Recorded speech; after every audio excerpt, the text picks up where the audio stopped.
We're gonna have a little fun in the kitchen today using the Keith Valley Packing Company pork cutlet. This is a 4-to-1 product, so they're 4 ounces a piece.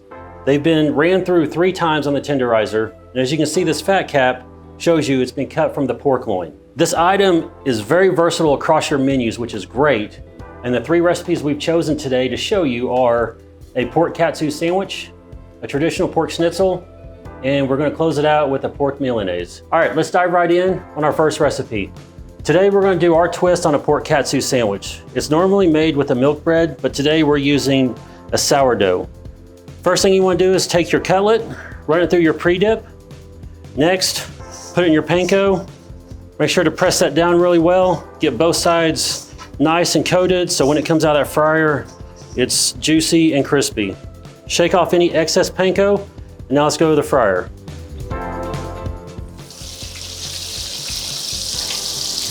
While that's cooking, we're gonna take our bun and go ahead and put it on the grill and get it nice and toasty.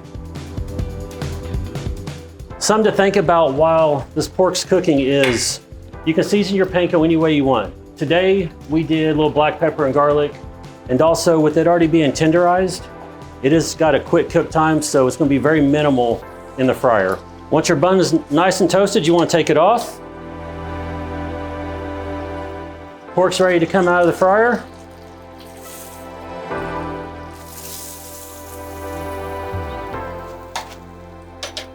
Now let's go build that sandwich. Very simple sandwich, really big flavors though. We're gonna start with the bottom bun.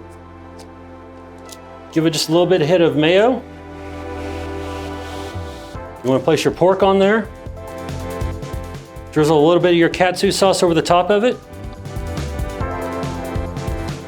And now is where more of that crunch comes from. You're gonna take some shredded cabbage, hit it with a little bit of rice wine vinegar, give it a little bit of toss. Place that on top of your sandwich. Now take that top toasted bun.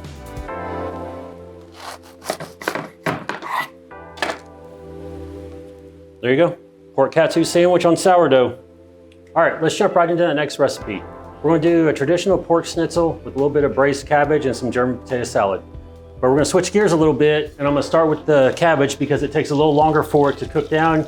You wanna braise it so it becomes more tender to the bite, has a little bit better flavor. I already had a little bit of butter melted down. It's sizzling, throw the cabbage in there.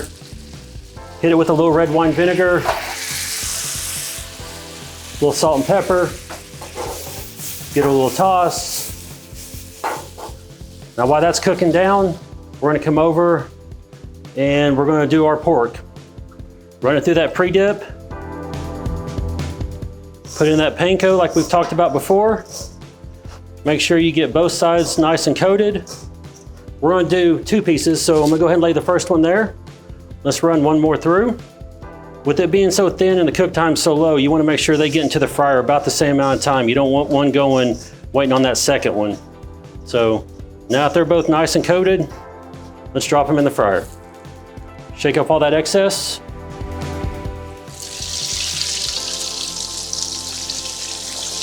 Down they go.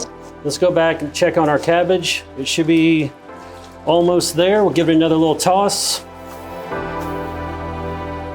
Cabbage is ready. We'll go ahead and turn that off. Now let's go ahead and grab that pork. You want to make sure all that excess oil is drained off.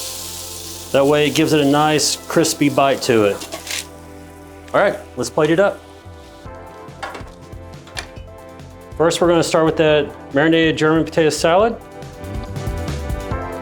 Then we'll put our braised cabbage down on the bottom. I did 2 pieces here because you can think about it a couple different ways. Your lunch portions easily could run with 1 piece. Dinner portion, throw 2 pieces on there. Did with that. Couple nice lemons to squeeze over the top of them. There you go. In a matter of minutes, you can have that traditional pork schnitzel out to the table. All right, now let's jump into our third recipe. We're gonna make a nice pork Milanese.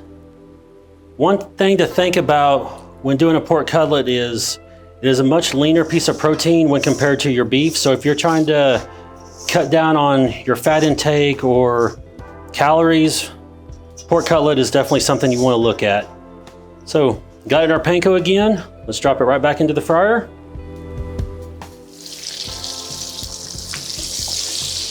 Now we're going to take our arugula.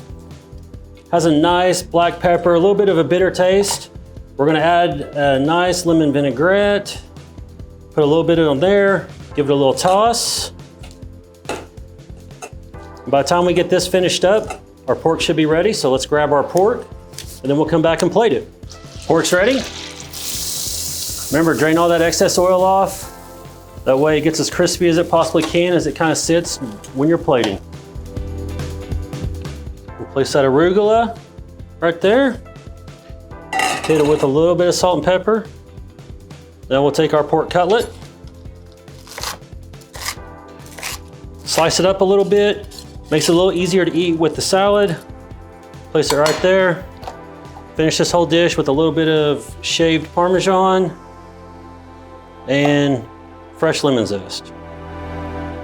There you go. Once again, another dish, quick in the fryer, fast to the customer.